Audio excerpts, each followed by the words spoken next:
3 মামলায় আসামি 10,000 আনসার। লাঠি সুটা নিয়ে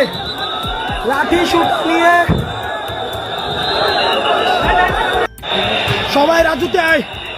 চাকরি জাতীয়করণের দাবিতে সচিবালয় ঘেরাও ও ছাত্রদের সঙ্গে সংঘর্ষের ঘটনায় সাধারণ আনসার সদস্যর বিরুদ্ধে ডিএমপির 3 থানায় 4টি মামলা হয়েছে।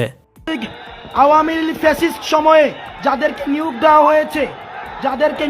হয়েছে ওই সময়ে ফ্যাসিস্ট সময়ে যাদেরকে নিয়োগ দেওয়া হয়েছে। এই যে দেখেন কিভাবে গাড়ি ভাঙছে, এসব মামলায় 420 জনের নাম উল্লেখ করে অজ্ঞাতনামা আরও 10,000 আনসার সদস্যকে আসামি করা হয়েছে। আর এখন পর্যন্ত গ্রেফতার করা হয়েছে 369 জন আনসার সদস্যকে।